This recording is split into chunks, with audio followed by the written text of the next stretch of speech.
Прывітанне ўсім слухачам і гледачам Еўрарадыё. Мы ў жывым эфіры, пятніца, 13:00 па беларускім часе. І Александр Кнырович, блогер і ўвогуле чалавек шматлікіх талантаў, сёння у нашай студыі. Прывітанне, Александр. Дзень добры, Павел, дзень добры, паважаныя сябры. Канешне, тое, што мы усміхаемся, напэўна, гэта выклікана учорашнімі падзеямі, таму што 250 чалавек на волі, і гэта, канешне, свята. Хацелася б, каб было болей, але найбуйнейшае вызваленне палітвязняў у гісторыі Беларусі адбылося. Так, безумоўна, свята, калі людзі выходзяць. Безумоўна, кантэкст такі, што сотні застаюцца за кратамі, і Джон Коул вельмі аптымістычна сёння сказаў, што до конца года хацеў бы вызваліць усіх, а мы разумеем, што чаго хоча Джон Коул, таго хоча Дональд Трамп. Адзіны чалавек, з якім ён ад якога атрымлівае карысныя указанні. Вось гэты кантэкст вызвалення палітвязняў, канешне ж, абмяркуем цану, якую Злучаныя Штаты заплацілі за гэта, таму што мне здаецца, што вось гэтае вызваленне палітвязняў, яно цікавае рэальна, і не толькі нават колькасцю, таму што былі вызвалены адразу столькі ж палітвязняў, колькі вызвалілі за ўсе астатнія папярэднія разы пры пасярэдніцтве Злучаных Штатаў. Але вось гэтым кантэкстам у вас ёсць, Александр, адчуванне, што ўжо все прямо перасталі хаваць, прынамсі, беларускія ўлады. Амерыканскія, мне здаецца, ніколі не абмяркоўвалі это, што это гандаль. Big deal.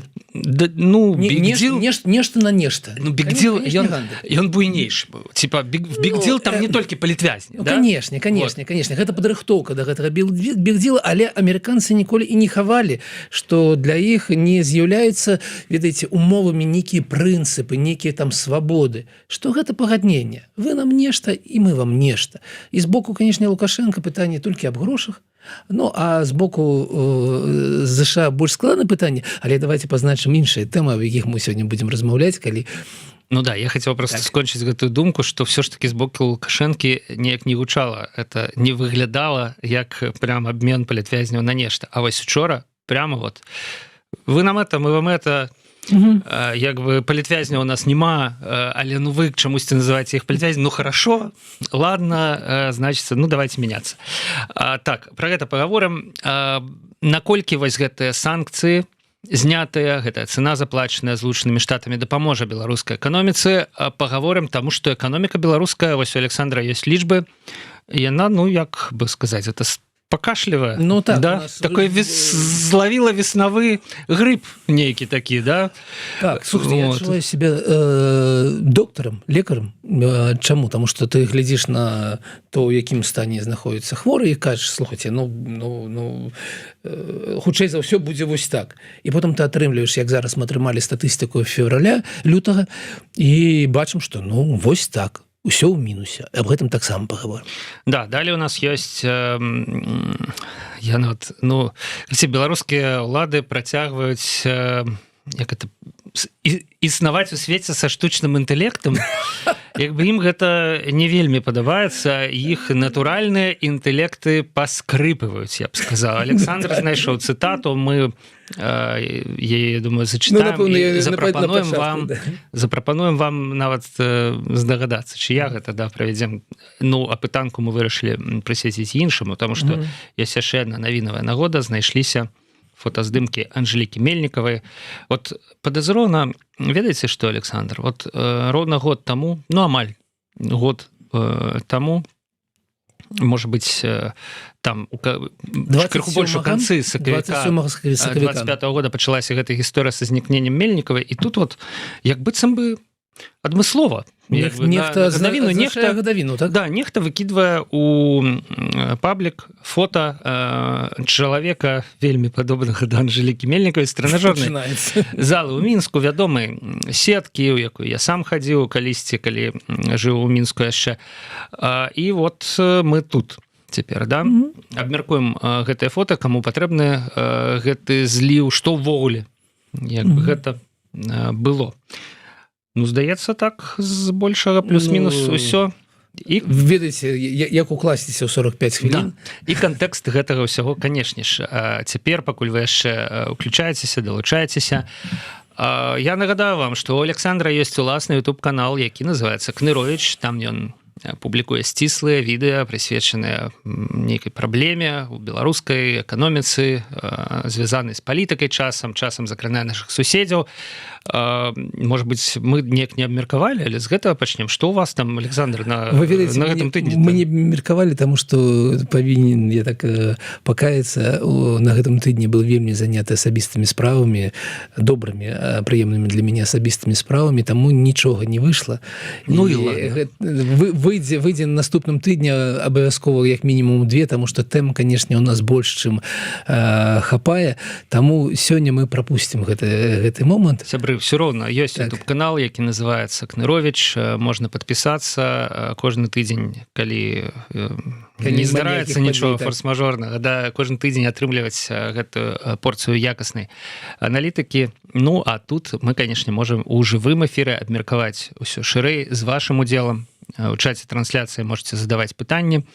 Як звычайна, калі гэта пытанне з донатам, мы хутчэй за ўсё звернем на яго увагу і абмеркуем разам з Александром. Так, ну што? Вызваленне палітвязняў, цана вызвалення палітвязняў. Ну, давайте мы, як паабяцалі, адначасова вы зададзіце там апытанку, а я прачытаю для вас цытату, паважаныя гледачы. Я нешта зачытаю і прапаную вам здагадацца, хто ж автар гэтай цытаты, гэтай вельмі глубокай думкі, на мой погляд. Слухайте, ну, на языке оригинала, все ж таки по-российски буду. Как быть? Так как же нам относиться к искусственному интеллекту?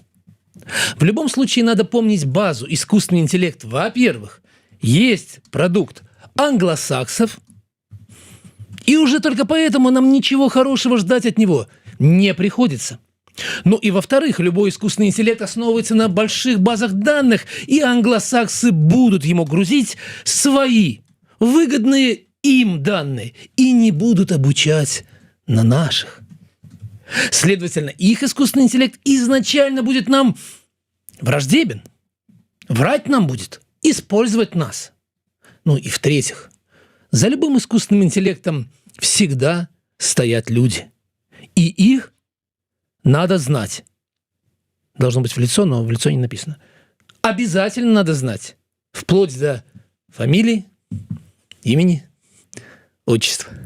Вельми большое жадание додать год народження, национальность, да. Прописка. Але не только фамилия. Какое там у Сэма Альтмана имя по батьку? Я что-то не ведаю. Вот у этого англосакса противного, который распрацовывая OpenAI. Ну, я тут, конечно, вот автор этой цитаты, и он, видать, не за англосаксонским компьютером сидит, не с допомогой англосаксонского программного забеспечения. Павел, вы далеко пошли. Ён не включае англосаксонскую лямпачку і не карыстаецца ввогуле электрычнасцю англосаксонскай. Не гаворыш уже, конечно, про англосаксонскі інтэлект. Мне пытанне ввогуле, ну, якая на ім вопратка і які ў яго гадзінніку. Я думаю, што хутчэй за ўсё англосаксонскі. Але ведаеце, я бачу у ТикТоку недавно ролик про тое, што у гіпермаркеце ў Мінску прадаюцца англосаксонскія, дакладней польскія ножи, драўляныя ножи, ну вот такие аднаразовыя, экалагічныя, да?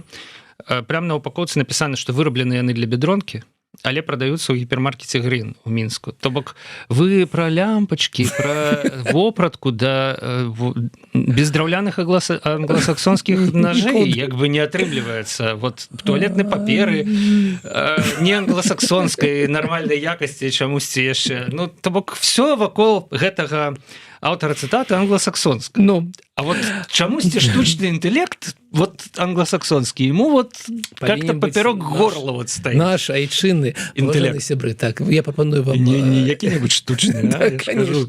Я прапаную вам паразважаць у каментарах, калі вы маеце такую магчымасць, аб тым, хто ж автор гэтай вельмі прыгожыя цытаты, а напрыканцы праграмы Да. мы там Справа ў распавядзем. тым, што ў нас будзе яшчэ адна тэма, звязаная са штучным інтэлектам. Гэта якраз такі тэма пра Анжэліку Мельнікаву, пра якую я зрабіў апытанку, і вось там-то мы яшчэ раз выйдзем на гэты штучны інтэлект і раскажам вам.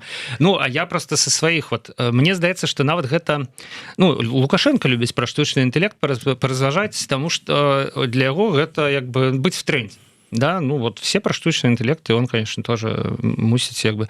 Но мне здаецца, что нават для Лукашенко это было как-то крыху, too much, да? Як вы згодныя з маім сувядоўцам, з Павлом Ціне?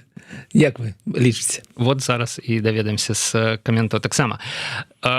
Пераходзім да перамоваў. І я вам скажу, самім перамовам, конечно, трэба надаць увагу.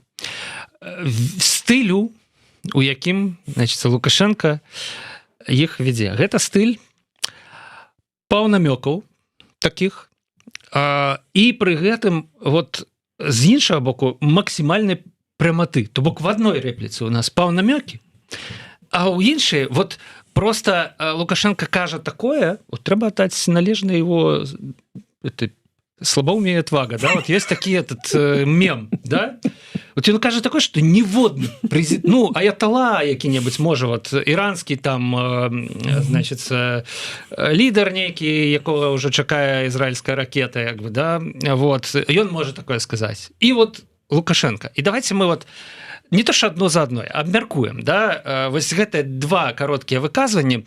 Я попрошу першае паказаць, якое датычыцца, як мне падаецца, датычыцца яшчэ некага наступнага зняцця санкцый. Давайте поглядим. Это першее, якое мы домовлялись. Да. Как будто не было длительного путешествия у вас. Все бодрые. Я очень рад, что у вас настроение хорошее и выглядите вы бодро. Это, Джон, потому что, наверное, вы, наверное, к друзьям залетели сначала, а не напрямую в Беларусь. Пора уже прилетать напрямую к нам. Yes, that would be nice. Very nice. Очень хорошо. Тут как бы давайте уже запустим, да, самолет Минск-Вашингтон, и можно будет напрямую. Тут, конечно, есть вораги, з'явіліся раптам, і сябры, да, вы да сваіх сяброў прилетели. Нагадаю, Кол прилетел в Вільню, провел там перамовы с литовцами коротенькие, да, и далее поехал в Беларусь. Но этот намек, давайте уже, да, быццам бы не было гэтай ситуации, калі Лукашенко не полетел на Раду мира. Да, як бы быццам бы нешта перашкодзіла таксама. Адсутнасць рейса Мінск-Вашингтон, я не ведаю, у якім бы Лукашенко я думаю, бізнес-класам, да, все ж таки. Сел бы, может быть, в эконом бы сел, не ведаю. Но он, правда, у кресла, может быть, не вместится, конечно. Не перашкодзіла спатканне там с жанчынай з Зімбабве. Але апраўданне та іншае, да? Але вось такі намёк. Давайте, it would be nice, да? І яшчэ трэба тут заўважыць, што чамусьці амерыканцы не прывезлі на гэтыя перамовы свайго перакладчыка. Перакладае Рыбакоў, спецпрадстаўнік Беларусі у ААН. І так звычайна не робіцца. Як бы, дзе гарантыя, што Рыбакоў па-першае, дакладна перакладае тое, што Лукашенко кажа, да? А не, напрыклад, робіць гэта, згладжвае углы там і так далее, да? І дзе гарантыя, што ён дакладна перакладае назад тое, што Коул кажа. І далей, чым яшчэ не тыповая гэта перамова, Коул выйшаў да журналістаў, Коул даў каментары і таксама перакладаў Рыбакоў. І журналісты, я не ведаю, што ён дадаў за сябе, таму што нам не паказалі, нам не далі гукавую дарожку Коула. Нам тое, што патрапіла ў паблік, там няма Коула, як бы адказа. Там ёсць толькі пераклад Рыбакова. Тыя журналісты, якія былі на месцы, яны чулі, але там былі толькі тыя, якія трэба, журналісты. Крысе перамовы максімальна нетыповыя. Можа быць, гэта такая вот сяброўская атмасфера там ствараецца, да? Навер. За столом толькі сваі, Церцель, Рыбаков, як звычайна няма міністра Не дай бог, замежных справ. своими Церцель. Ну вот, ну там, да, сваі для іх. Вось, і мы абяцалі яшчэ одну цытату, відэа-цытату, і тут, конечно, вот у мяне да мужнасці Лукашэнкі ёсць прям сентымент нейкі, да? Моя точка зрения по глобальным проблемам, особенно по ситуации на Ближнем Востоке, будет важна для вас, поскольку вы воюете против наших друзей, и я готов откровенно поговорить на эту тему. Очень хотел бы, чтобы мою точку зрения вы донесли до Дональда Трампа.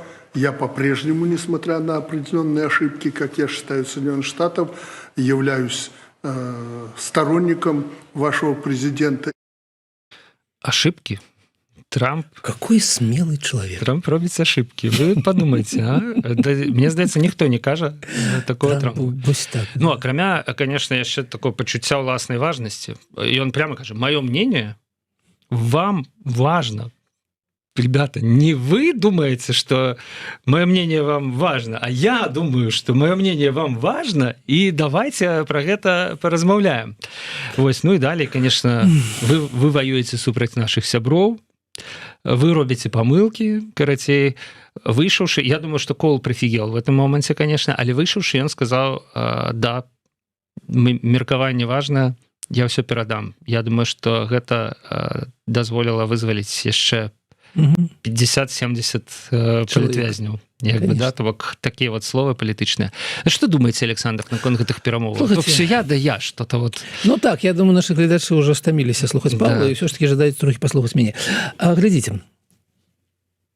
І вызваленне. Мы бачым, мы бачым тое ж, мы бачым такі доўгі працэс, які ідзе, дзякуй Богу, ён ідзе пакрокава і ідзе ў тым напрамку, які быў выбраны ўжо амаль год таму.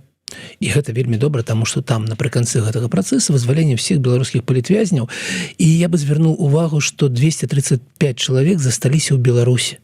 Што гэта азначае, што вельмі дзіўным чынам, але працуе той спосаб, той метад працы, прабачце, але беларускіх дэмакратычных сілаў, нягледзячы на тое, што і Когул, Лукашенко кажуць, што ніякага ўдзела беларускіх дэмакратычных сілах у гэтых перамовах не.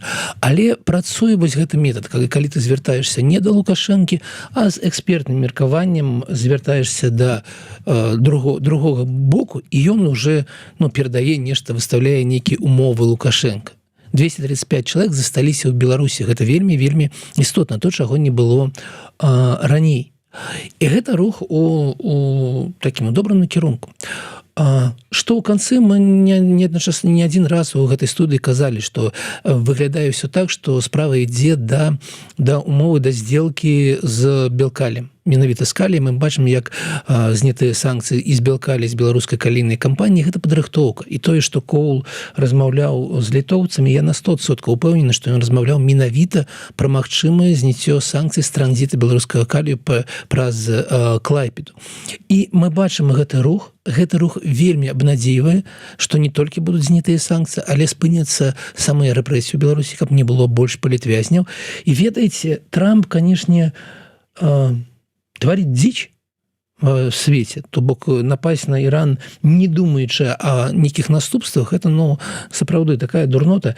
І шмат чаго яшчэ ён робіць таго, ведаеце, я цалкам не згодны з Пазняк зрабіў нейкі такі пост, заметку, што які разумны Трамп. Вось адзінае разумнае яго дзеянне — гэта вызваленне беларускіх палітвязняў. Больш іншых дзеянняў я не бачу з яго боку. Але мы бачым вось шлях, мы бачым, як рухаецца працэсы, конечно, вельмі большое жаданне яму не замінаць, таму што цэной вызвалення палітвязняў усіх будзе выкуп беларускага калію на нейкі, не ведаю, нейкі перыяд, або магчымасць таргаваць беларускім каліем для беларускага рэжыму, вось, ведаеце, зняццё санкцый там з банкаў нейкіх, з Міністэрства фінансаў Рэспублікі Беларусь азначае, што больш не будуць пераследа за разлікі ў далярах.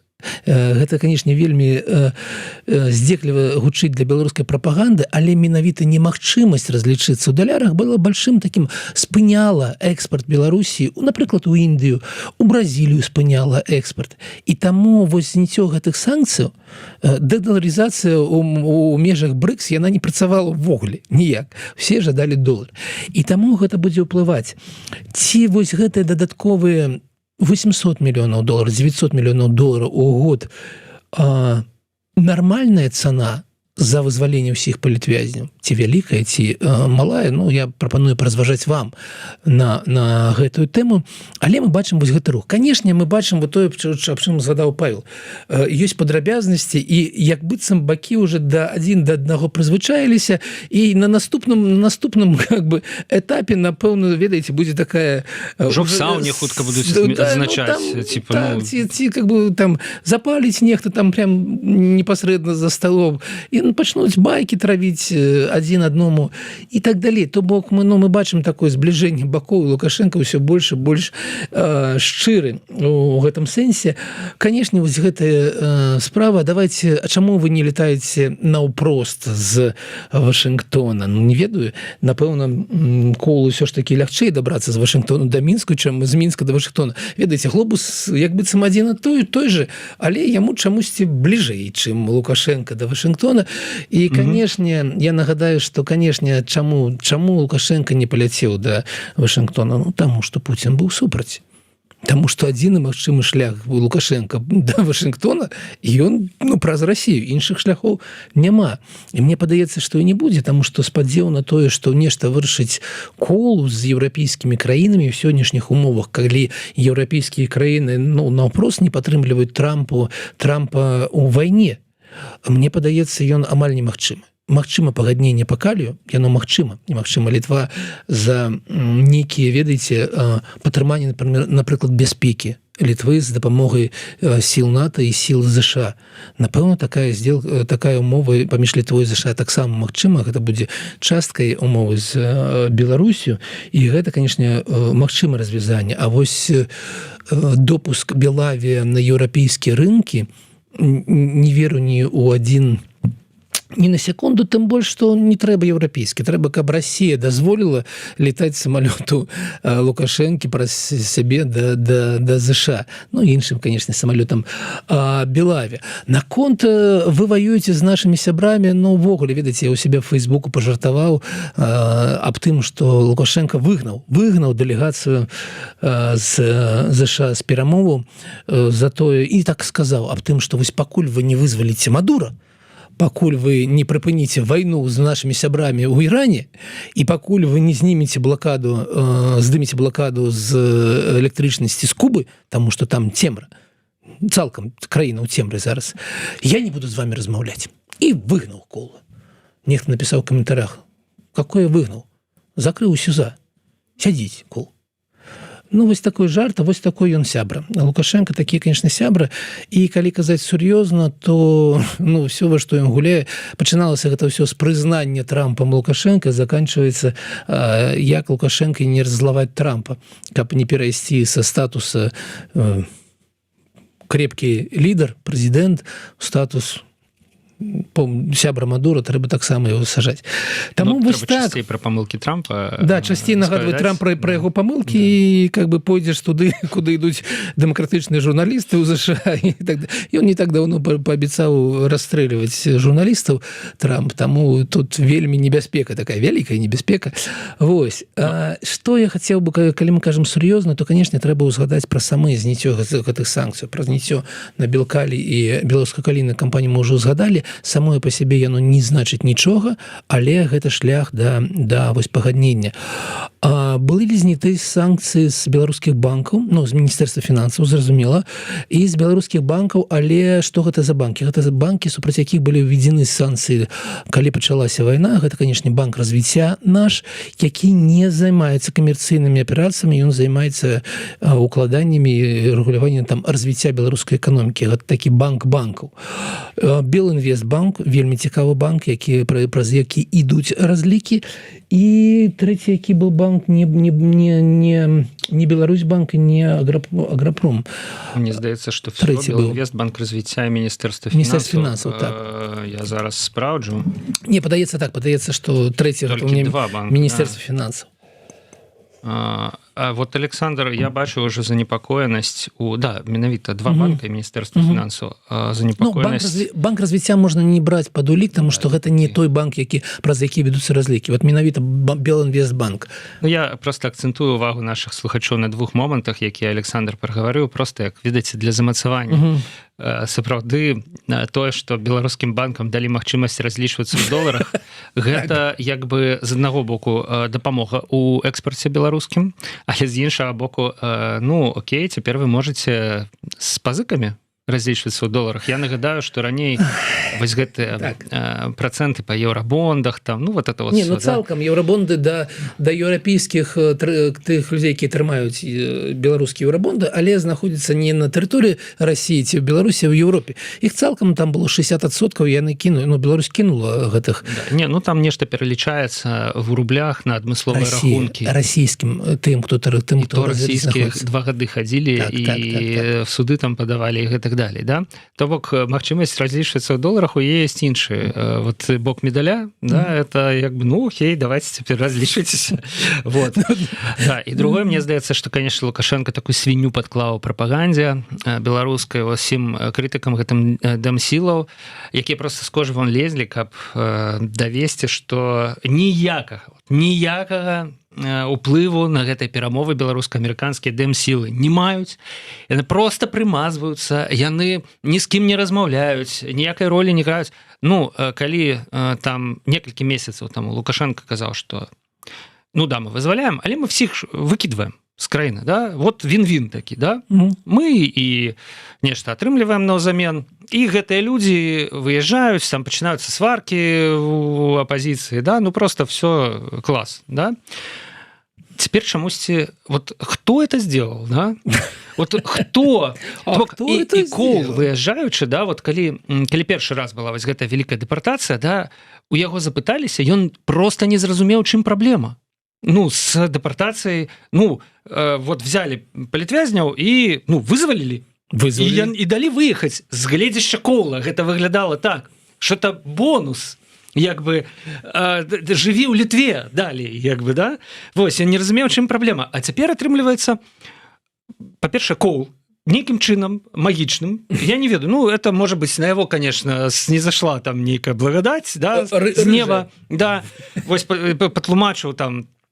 А Трамп, як гэта зразумеў тады?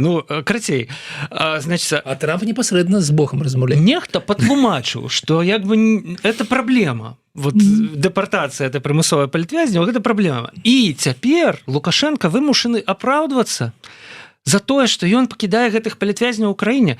То бок, нехта паўплываў, давайте, хорошо, мы не ведаем, кто это, да? Паўплываў на Коула, Коул паўплываў на Лукашенко, Лукашенко пакінуў 235 чалавек у краіне. Хто бы это мог быць? У меня няма нават іншых Меланія. Просто.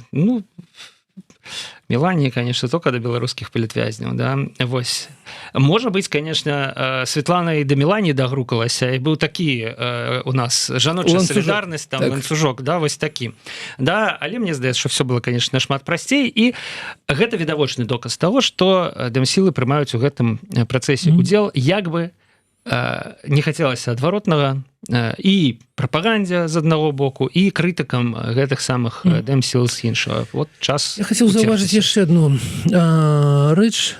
Вось наконт разлікаў праз Белінвестбанк з нашымі знешнімі кантрагентамі, з крэдыторамі, не толькі з крэдыторамі, у нас мы ведаем, што наша ВПК працуе, ваенны прамысловы комплекс, і як быццам яму таксама будзе лягчэй. Вось, канешне, з майго пункту гледжання уплыў вось забароны разлікаў у доларах для Белінвестбанка, ён, канешне, быў на магутнасці, у тым ліку і ВПК купляць нейкія камплектуючыя ці прадаваць за долары. Але гэта толькі пытанне цаны схемы абхода. ведаеце, гэта пытанне некалькіх адсоткаў. Гэта пытанне, ці у тебе могуць быць непроставыя разлікі, ці ты павінен праз некалькі валют, праз некалькі банкаў гуляцца ў гэтыя гульні. Ну, магчыма, гэта каштавала 3%. Але не было ніякай такіх санкцый, якія бы цалкам, напрыклад, забаранялі, ну, рабілі немагчымай працу інтэграла, ці працу там завода этих колавых цяжкавікоў, ці нічога іншага. Таму уплыў, конечно, есть, але ну, ўсё ж таки гэта вельмі малая доля, якая не рабіла цалкам немагчымай працу прадпрыемстваў. Санкцыі, якія цалкам робяць немагчымай працу прадпрыемстваў, якія працуюць на расійскую абаронку, называюцца Storm Shadow. Мы бачылі ўжыванне гэтых санкцый у Белгарадзе недавно. Александр, ну вот, дарэчы, у мяне два пытання да вас тут. Першы, гэта вось наколькі вы агучылі лічбу 800-900 мільёнаў долараў, наколькі яна дапаможа беларускай эканоміцы ў святле тых лічбаў, якія вы маеце, да? А другое гэта, ці спросціць гэта неяк вось якраз такі сітуацыю з працай ВПК? Ну, то бок кожныя санкцыі, уведзеныя праз вайну, яны не проста так былі уведзеныя, а калі яны адмяняюцца, ну, то, можа быць, наколькі лагічна уявіць, меркаваць, што цяпер, ну, яшчэ крыху зблізяцца вось гэтая расійска-беларуская ўжо і так амаль агульная сістэма вытворчасці вайсковай. Ведаеце, падаецца ўсё ж такі яны не зблізяцца, разойдуцца, калі будуць вось гэтыя санкцыі знятыя. Чаму? Адкуль бярэцца лічба 700-800 мільёнаў? Гэта розніца паміж тым, па якой цане зараз ідуць беларускія ўгнаення праз Расію, падкрэслю, выключна праз Расію. Гэта азначае, што Расія трымае у руках шляхі лагістычныя Беларусі, і ідуць яны, конечно, першую чаргу да Китая, і там вельмі невялікія цены. Таму вось розніца адсоткаў 30 тое, што есть на маржынальных рынках, і тое, што ёсць сёння у умовах з Кітаем. Але я падкрэслю, што іх яшчэ трэба зарабіць, яшчэ трэба вярнуцца на гэты маржынальны рынкі, яшчэ трэба дамовіцца аб цане з Трампам. Яна, ну не з Трампам, напэўна, з нейкімі прыватнымі кампаніямі, якія прыйдуць разам з Трампам купляць беларускія калій. Гэта яшчэ трэба зрабіць. Гэта максімальная ацэнка, якая базуецца, вось падкрэслю, на розніцы паміж коштамі. І калі будуць адкрыты Клайпеда, гэта азначае, што Беларусь стане амаль незалежнай ад расійскіх лагістычных маршрутаў. Таму яны разыходзяцца з Расіі, а не сыходзяцца з Расіі. 800-900 мільёнаў долараў, калі яны будуць заробленыя, гэта будзе не ў гэтым, канешне, годзе, гэта ну, плюс 1% беларускай эканомікі. Гэта моцна ўплывае. Але вось зараз мы з вами пераходзім да другой нашай тэмы. Настолькі дрэнная зараз справаздачнасць у беларускай эканоміцы, то што вы самі можете ацэніць. Ну вот глядзіце, мы планавалі, ну і я нагадаю, што Турчыну, нашаму прэм'ер-міністру, да якога я ўсё яшчэ ставлюся з павагай, яму выкруцілі рукі і яго прымусілі напісаць план 2,8% росту на гэты год беларускай эканоміцы. Ён сам, ну, па яго выразах, ён сам разумее, што гэта амаль немагчыма, што ён рысаваў, напрыклад, 1,5%. Прайшло 2 месяцы, у нас мінус 1,2. То бок мы не расцем, не на 0, мы падаем. Александр, прыкладна так я спрабую худзець да лета. Вот у меня прикладно такие ж вынікі. Ну, я скажу так, у меня лепшие. Добра. Я так разумею, что я худею до наступного лета. Ведаеце, вот не до этого, не до 26-го, а до 27-го уже. Ведаеце, гэта пачынаецца з прызнання праўды. Ну, стадыя прыняцця. Калі мы вернемся ад праблем асабістых Павла, да ўсё ж такі праблем. Замест роста 2,8, пакуль што мінус 1,1. Мінус 1,2 у нас агульны паказнік эканомікі. У нас падзенне рэнтабельнасці там на адсоткавых пунктах прыкладна 8, мне падаецца. У нас самае страшнае, што адбываецца, гэта падзенне у обрабатывающая промысловость, а обрабатывающая по-белорусски не вспомню. Опрацоўваючая промысловость. Дякую. На 7,1%. Что такое апрацоўка. Вось гэта самая апрацоўка. Гэта тое, што робіцца для канечны прадукт, можна так сказаць. Гэта і Атлант, гэта і нафтан, гэта і ўсе гэтыя мазы і гарызонты. Бо цалкам гэта вельмі буйная частка нашай прамысловасці і ввогуле буйная частка эканомікі на там чвэрць прыклада. І там падзенне адразу на 7,1%.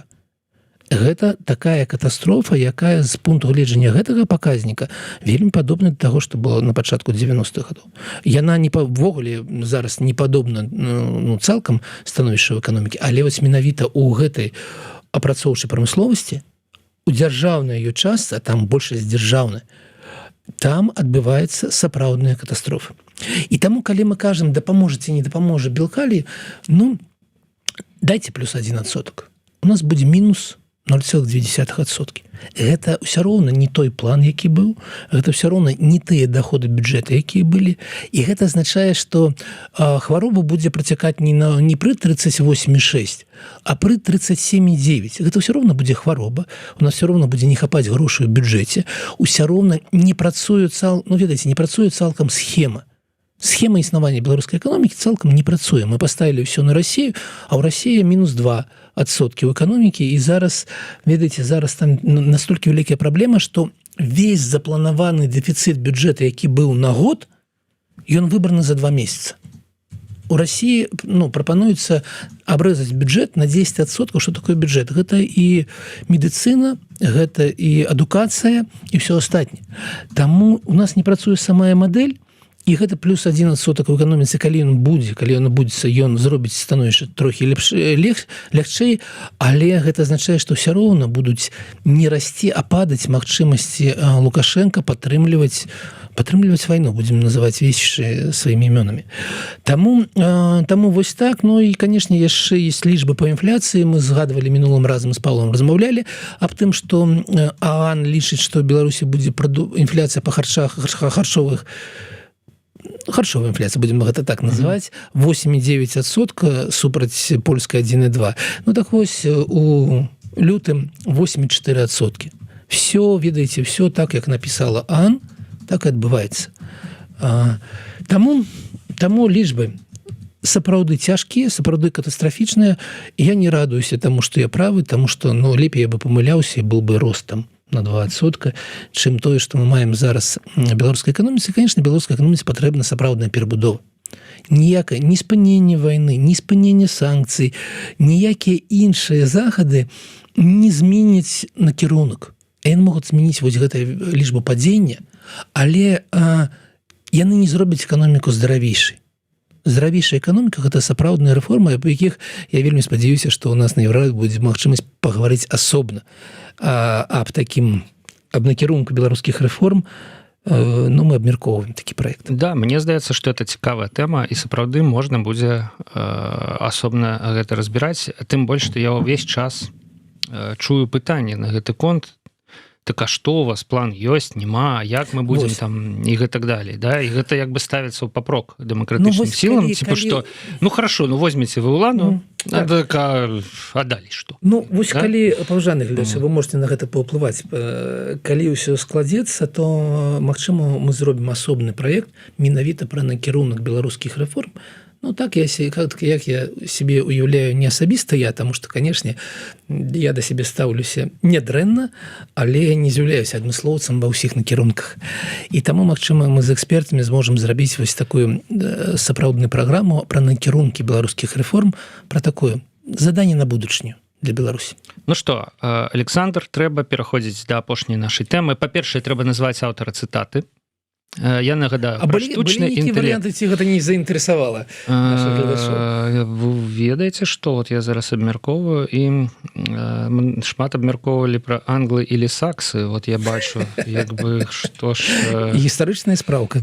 Але, калі шчыра, не бачу... Англасаксаў не існуе ўжо некалькі стагоддзяў. Не бачу ніводнага варыянта, направду. Бачу толькі, дарэчы, што ёсць абмеркаванне пра тое, што гэта фейкавыя здымкі, што наша Ніва вергла. Зараз паразмаўляем. Давайте пра аўтара цытаты ўсё ж такі. Гэта чалавек, які, ведаеце, калі некалі гляжу, што стварае робіць азаронак і бачу яго там 1000 праглядаў, то гэты чалавек яшчэ на парадак з меншымі праглядамі. Гэта Андрей Мукавошчык. Гэта напісаў Андрей Мукавошчык у галоўнай газеце краіны, у газеце адміністрацыі прэзідэнта Беларусь сёння. І ён прапануе высветліць фіо гэтага штучнага інтэлекта і ўсё астатняе. Мне здаецца, што ёсць у гэтых за гэтай цытатай, я нагадаю, там было пра тое, што штучны інтэлект вообще не наш, да, ну это ж было ўжо паўгадзіны таму мы цытату. Конечно. Да? Вось ёсць, мне здаецца, з аднаго боку нейкая боязь, вот гэтае абмеркаванне, што штучны інтэлект заменіць все прафесіі, да, ну і каб не заменіў, то трэба даказаць там тым самым нешматлікім чытачам газеты «Беларусь сегодня», что это не патрэбны нам шкодны штучны інтэлект, як бы не трэба яго інтэграваць нікуды. Вось, але мне здаецца, што якраз Мукавошчыку няма чаго баяцца. Вот такого штучны інтэлект не заменіць. Да, то бок гэты, ну, штучны інтэлект, конечно, генеруе часам ну, трызненне такое адкрытае, яўнае, да? Але вот такое, як Мукавошчык... Это... Слухайте, ну вы мне правакуеце на тое, каб я взяў тэкст Мукавошчыка, закінуў інтэлект і попросіў свайго Мукавошчыка, да? Мукавошчык у нас дома. Ну ладно, іншая тэма, у звязку з якой ужо у вельмі сур'ёзным кантэксце ўзнік штучны інтэлект, гэта апублікаваныя днямі здымкі Анжелікі Мельнік, здымкі жанчыны вельмі падобныя на Анжеліку Мельнікаву. Давайте я попрошу паказаць іх зараз. Ужо можна паказваць нашим гледачам, слухачам, ну, гледачам паказваць, да, каб яны ацэнілі. Да, хто нас слухае зараз, калі ласка, у тэлеграм-канал Еўрарадыё, на сайт, там гэтыя здымкі ёсць. І гісторыя была такая, што гэтыя здымкі былі апублікаваныя, іх ніхто не заўважыў, а далі іх заўважыў блогер Балаганов.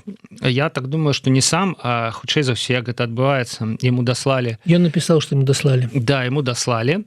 То бок, нехта вельмі хацеў, каб хто-небудзь гэтыя здымкі заўважыў. Значыцца, Балаганов іх апублікаваў, што я б таксама зрабіў, калі шчыра. Вот задавалі пытанні, наколькі этычна, это я б таксама апублікаваў іх. Ён не сцвярджаў, што гэта Мельнікава. То бок, ён напісаў все як ёсць. Так. Вот вам факт. Ёсць такія здымкі.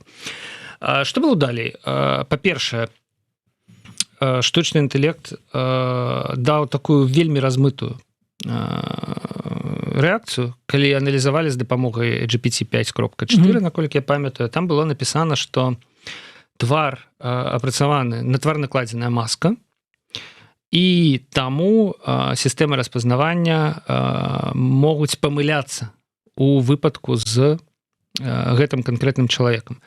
А што сказалі сістэмы распазнавання? Сістэмы распазнавання сказалі, што это Мельнікава на 99%. Да? То бок, з аднаго боку мы маем вось тое, што як бы, калі мы параўноўваем твар жанчыны з фота, з фота Мельнікавай, да, гэта 99% Мельнікава. З іншага, вось гэты вердыкт пра тое, што была апрацавана. Да? І тут далі нюансы, Александр. Апрацаваць можа Інстаграм. То бок фільтр Інстаграма, гэта і ёсць тая самая маска, якая, вот, пра якую можа казаць штучны інтэлект. Што кажа за тое, што гэта Мельнікава. Давайте зноў паглядзім. Ну, што на нас глядзець, да? Давайте лепш гледачам. Ну, на нас ужо 40 хвілінаў глядзелі. Тым больш, што мы не фітнес. Да, я зайздрошчу крыху, значыцца, форме гэтай жанчыны.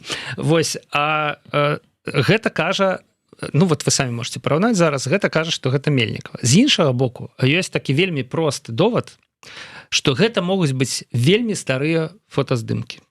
Сетка гэта Джим24 працуе даўно, як бы Мельнікава магла ў яе хадзіць даўно, гэтыя здымкі маглі прыхаваць, то бок гэта сапраўды можа быць Мельнікава, але проста здымкі зробленыя яшчэ тады, калі яна была ў Мінску і хадзіла ў гэтую сетку. То бок, і гэтага мы без Мельнікавай не пацвердзіць, ні абвергнуць не можам. Таму, Александр, все не так адназначна. Давайте цяпер я вас папрашу выказаць, што вы думаеце у звязку з гэтай сітуацыяй. Далей агучым вынікі апытанкі, хто як лічыць, да, і ну вот вот тут и спынимся. Ну, конечно, у меня есть человеческое ожидание поразважать на тему а Мельникова ці не Мельникова. И, конечно, я не буду брать на себе функцию следчага. Вось Павел кажа, што гэта, магчыма, было зроблена раней, але мне падаецца, што раней яна была з доўгімі валасамі ўвесь час, а тут мы бачым, што яна трохі пастрылася. Ось, на руцэ відаць татуіроўку, якую яна зрабіла пасля 20-го года, і яна таксама тут ёсць гэтая татуіроўка. І больш за тое, больш шырокая гісторыя выглядае так, што журналісты намагаліся дазваніцца да гэтых самых трэнераў, супрацоўнікаў, і трэнер, якая размесціла гэты відос, і супрацоўнікі вялі себя вельмі неадэкватна, то бок менавіта так, як быццам там была Мельникова, але як быццам гэта была асабістая ініцыятыва гэтай трэнеркі, якая там працавала, якая не ведала, што яна робіць, і выклала гэтыя фоткі. Да? І таму маё асабістае вось некае адчуванне, што гэта яна. І што тады пазл складаецца.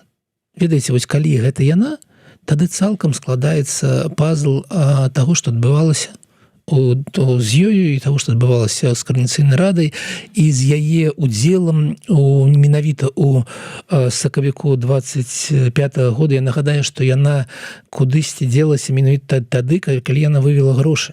Да гэтага яна падтрымлівала выгляд, як быццам яна дзесьці працуе, дзесьці знаходзіцца, але хварэе, і знікла яна толькі ў той момант, калі грошы былі выведзены. Гэта азначае, што тое, што ці было гэта зроблена пад прымусам, ці не, але яна усведамляла, што яна робіць.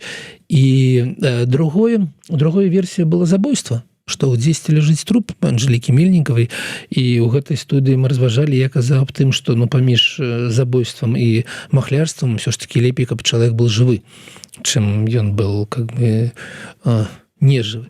Таму зараз, калі гэта Мельнікова, вся гэта гісторыя складаецца ў нейкія лагічныя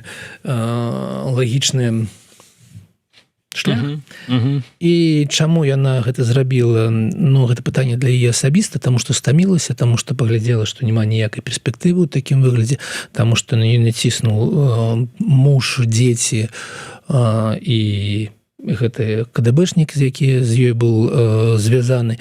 Як гэта адбывалася, я себе не дазволю фантазаваць, але выглядае ўсё так, што гэта, канешне, правал. Не будзем называць, чый гэта асабісты правал.